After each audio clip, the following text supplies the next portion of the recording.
Good morning, students. So in last video we have seen about the velocity time graph.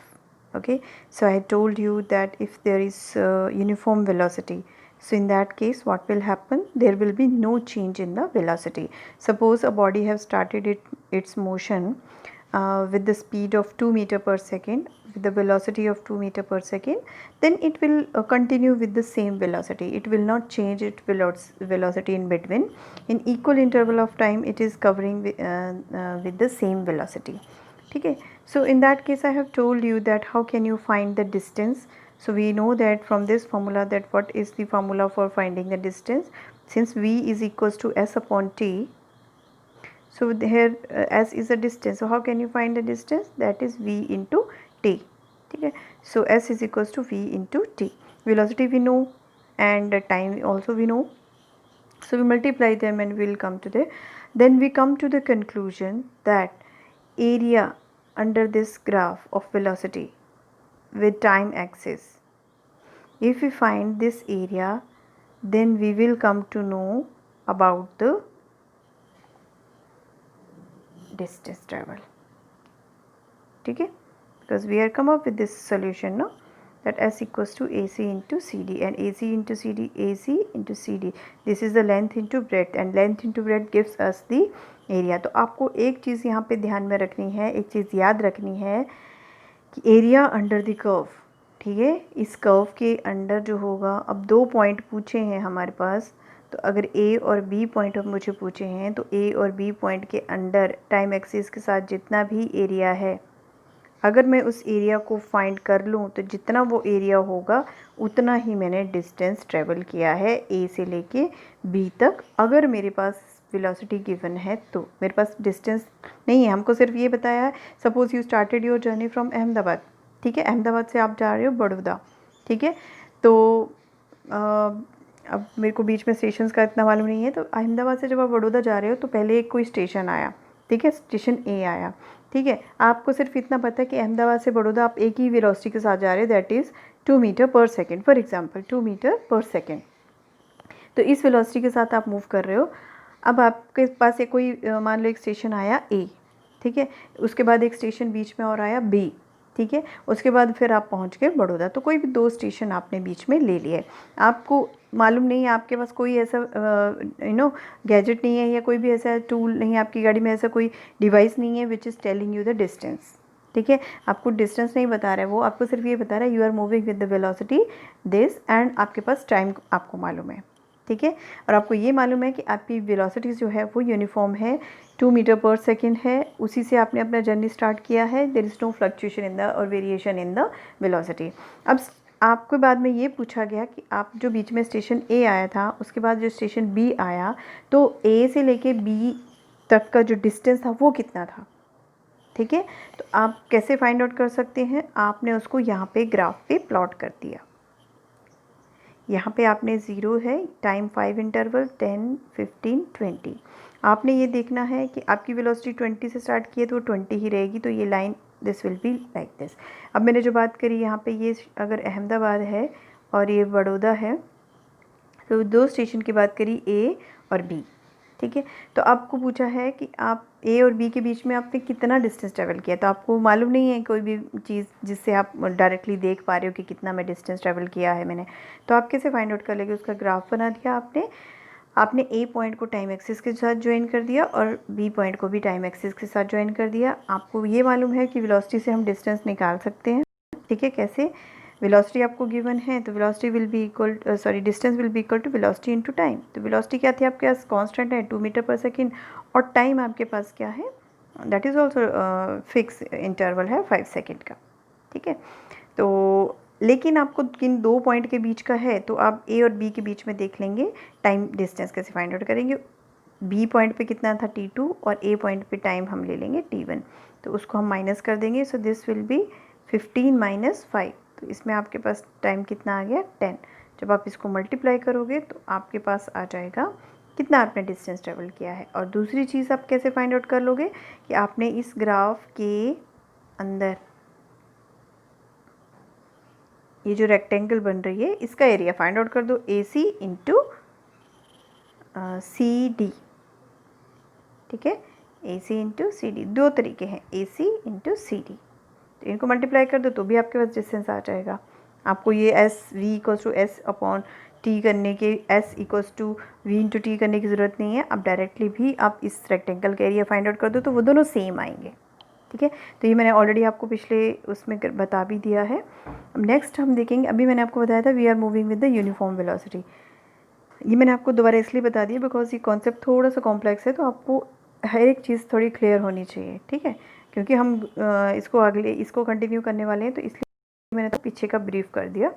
अब हम बात करेंगे if a body whose velocity is increasing with the time, ठीक है, means changing, velocity changing है। अब velocity जो है वो कांस्टेंट नहीं है, लेकिन इसमें एक कंडीशन और दी है कि इंक्रीज़ हो रही है, इसमें हमारे पास ये नहीं है कि डिक्रीज़ हो रही है या वेरी कर रही है। वेरी बोलता है वो कि वो वेलोसिटी इज़ वेरिंग, तो वो ज़रूरी नहीं है कि वो इंक्रीज़ ही करेगी, वो इंक्रीज़ भी कर सकती है, वो डिक्रीज़ भी कर सकती है।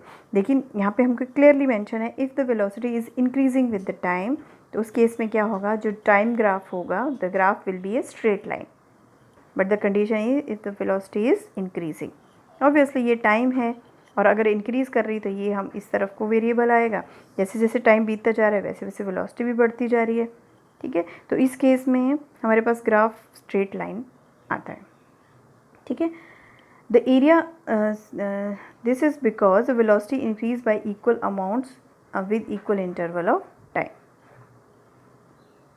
देखिए यहाँ पे body straight line increasing slope, ये स्ट्रेट लाइन इंक्रीजिंग स्लोप आपके पास इस केस में आएगा, ठीक है। अब ये बोलता है area under velocity time graph is a distance of और you can say the magnitude of displacement of the body.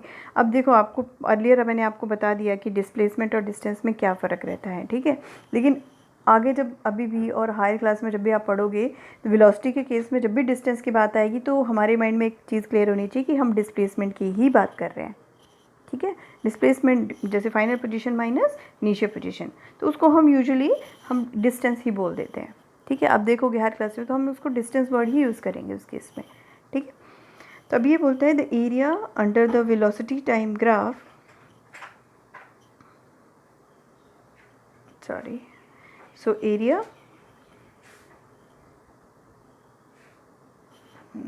hang on, so the area under velocity time graph is the distance or the magnitude of displacement of the body। वही चीज़ जो मैंने आपको पिछले case में बताई। अब यहाँ पे जो ग्राफ है हमारे पास, ये देखिए, ये है, ठीक है, area under the velocity time graph, ये वेलोसिटी टाइम ग्राफ है हमारे पास, वेलोसिटी टाइम ग्राफ, ये ग्राफ है हमारे पास वेलोसिटी टाइम ग्राफ, इसके अंडर जो एरिया आता है that gives us a distance और डिस्प्लेसमेंट यू कैन से। अब इसमें देखो, अगर आपको पूछा जाए कि ए और ई के बीच में आपको वेलोसिटी मालूम है कि ए पे वेलोसिटी कितनी थी भी मालूम है, ई पे वेलोसिटी कितनी थी ये भी मालूम है, लेकिन आपको ये जो ए से ई के बीच में उसने डिस्टेंस कितना ट्रैवल किया ये मालूम नहीं है। तो ये मालूम करने के लिए आप कैसे कर सकते हो, हमको ये पता है कि इस ग्राफ के अंडर जो एरिया होता है वो हमको क्या बताता है, डिस्टेंस। तो हम इस एरिया को फाइंड आउट कर सकते हैं। इसको मैं ब्लैंक पेज पे करके बताती हूँ आपको कि जैसे हमारे पास ये है, यहाँ पे हमने वेलोसिटी को लिया है और इस साइड हमने टाइम को लिया है। तो ये ग्राफ हमारे पास आया है, यहाँ ज़ीरो से हमने स्टार्ट किया है, ज़ीरो से हमने स्टार्ट किया है, ठीक है।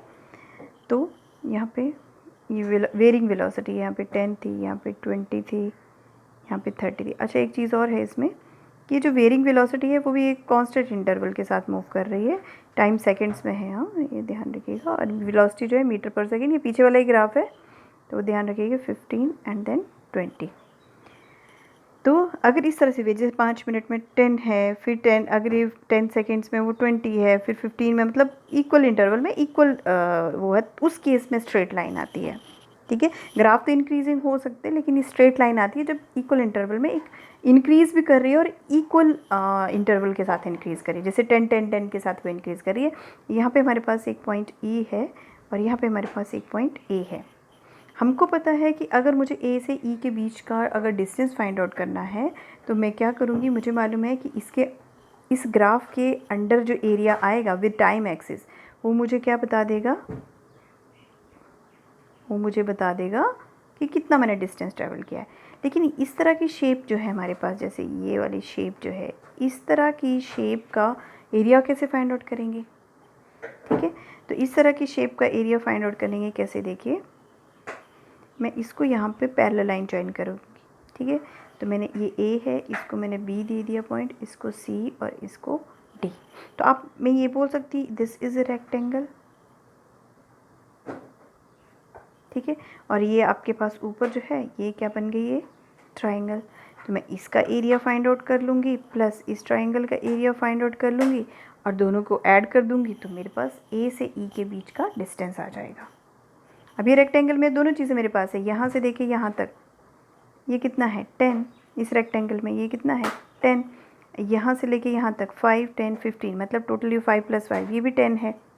ये अगर इसकी बात करूँ मैं तो ये तो मेरे पास ऑलरेडी 10 है, और यहाँ से लेके 10 से लेके 30 तक ये कितना है? 20। और ये वाली लाइन 10 है, ये पूरी लाइन। ठीक है, तो इस तरह से जो है मैं फाइंड आउट कर सकती हूँ कि मैंने कितना डिस्टेंस कवर किया है कोई भी दो पॉइंट्स के बीच में। ठीक है, तो यहाँ पे मेरे पास दो रेक्टेंगल बन रही है, ये डिस्टेंस 10 आ गया और ये डिस्टेंस जो है ये 5 आ गया, ये वाला डिस्टेंस जो है यहाँ से लेके यहाँ तक विच इज़ 20। ट्राइंगल रेक्टेंगल दो बन गई, हमको मालूम इनका एरिया हम लोग कैसे फाइंड आउट कर रहे हैं। So same is given in this case. ठीक है, the distance travel by a body between points A and E is the area A B C D E under the velocity time graph. A, B, C, D, E, that I told you, right? So this will be, you can see here, area of rectangle ABCD plus area of triangle ADE. ठीक है, so ABCD का triangle क्या आएगा? Area क्या आएगा? This is AB plus BC, AB into BC, length into breadth, और इस triangle का एरिया क्या आएगा? Half into base AD into perpendicular, so DE will be the perpendicular. तो अगर इन दोनों को प्लस कर देंगे तो जो एरिया आएगा उतना ही डिस्टेंस हमने ट्रेवल किया है ए से लेके ई के बीच में। ठीक है, अब नेक्स्ट हमारे पास आता है if a body whose velocity is decreasing with time. ठीक है, पहले हमने क्या बात किया कि वेलोसिटी जो है टाइम के साथ इंक्रीज़ कर रही है और इक्वल इंटरवल में, जैसे हमने मेंशन भी किया था, यहाँ पे आप देख सकते हो दैट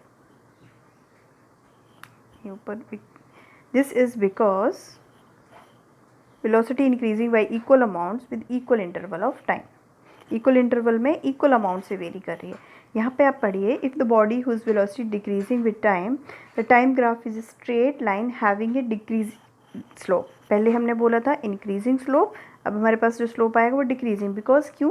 टाइम के साथ जो है वेलोसिटी डिक्रीज़ कर रही है, तो इस तरह का ग्राफ बनेगा। टाइम तो इंक्रीज़ कर रहा है, जैसे 5 से 10 हुआ, टाइम कभी बैकवर्ड नहीं आएगा, 5 हुआ, 10 सेकेंड हुआ, 15, लेकिन फिर 5 सेकेंड पे उसकी वेलोसिटी 30 मीटर पर सेकेंड थी। फिर जैसे हम 10 सेकेंड आए हमारे उसकी वेलोसिटी 20 हो गई, फिर 15 पे आए तो उसकी वेलोसिटी 10, मतलब टाइम के साथ उसकी जो वेलोसिटी है वो डिक्रीज़ कर रही है। तो इस केस में जो स्ट्रेट लाइन ही आएगी ग्राफ की, लेकिन वो डिक्रीजिंग स्लोप में आएगी। This is because the velocity decreased y equal amounts with equal interval. ये हमने कंडीशन ली है, हाँ, ये हमने कंडीशन ली है कि वो इक्वल अमाउंट से डिक्रीज़ कर रही है।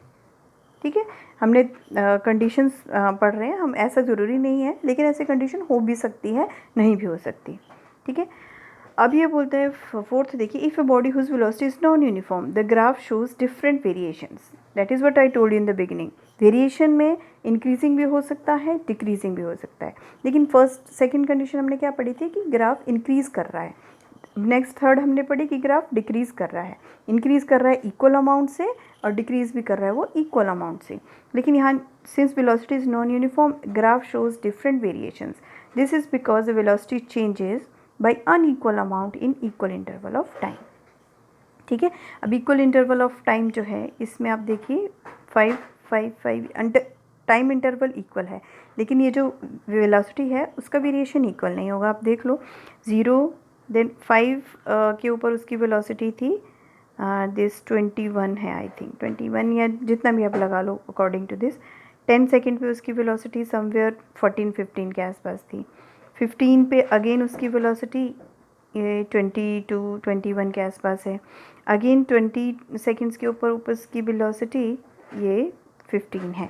तो ये वेरी कर रही है, some time it is increasing, some time it is decreasing.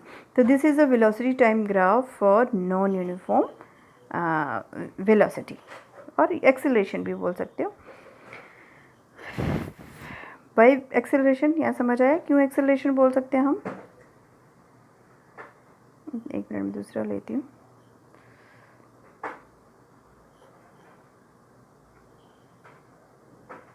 Non uniform ex because acceleration कब एग्जिस्ट करता है? When there is a change in the velocity. Change in velocity यहाँ पे भी है, लेकिन ये चेंज क्या है? कांस्टेंट चेंज है। कांस्टेंट चेंज होता है तो हमने क्या बोला था? एक्सेलरेशन क्या हो जाती है? ज़ीरो। इसलिए हमने यहाँ पे एक्सेलरेशन वर्ड यूज़ नहीं किया। Velocity time graph for non uniform acceleration, मतलब यहाँ पे जो वेरिएशन है वेलोसिटी में v2 माइनस v1 जो हमारे पास आएगा वो अलग अलग आएगा।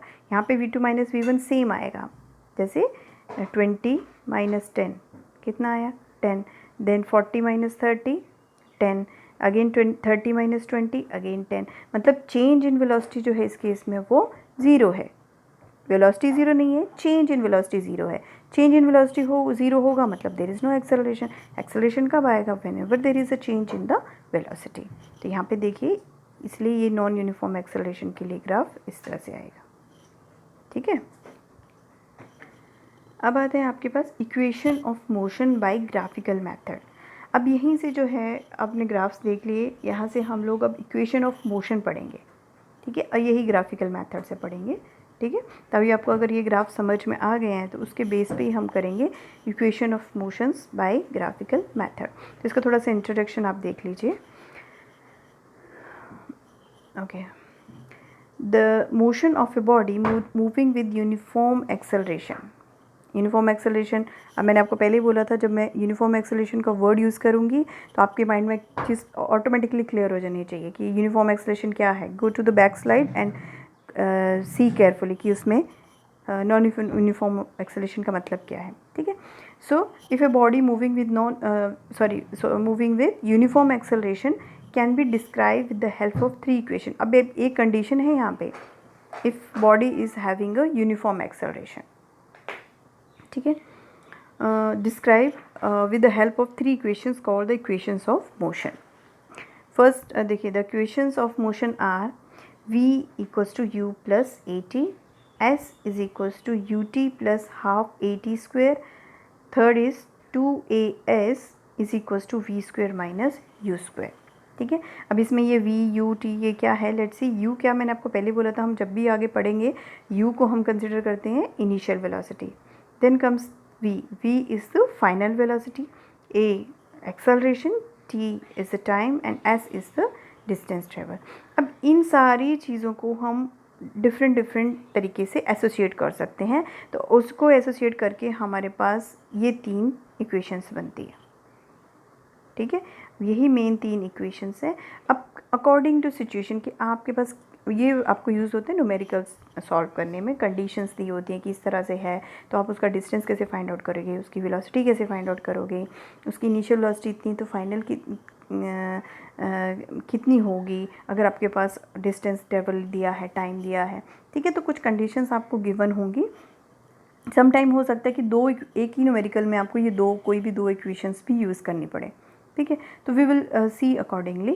ठीक है, तो अब लेकिन ये कंडीशन आपको याद रखना है, when ever the body is moving with uniform acceleration. ठीक है, तो उस केस में हम इन तीनों को यूज़ करें। अभी डिराइव कैसे हुई हैं दैट आई टोल्ड यू कि हम इसको ग्राफिकल मेथड से अंडरस्टैंड करेंगे। सो आई थिंक अभी तक जो आपने पढ़ा है आप इसको गो थ्रू हो जाओ। नेक्स्ट वीडियो में मैं आपको बताऊंगी कि हम इक्वेशन ऑफ मोशंस को ग्राफिकल मेथड से कैसे प्रेजेंट करेंगे। ठीक है।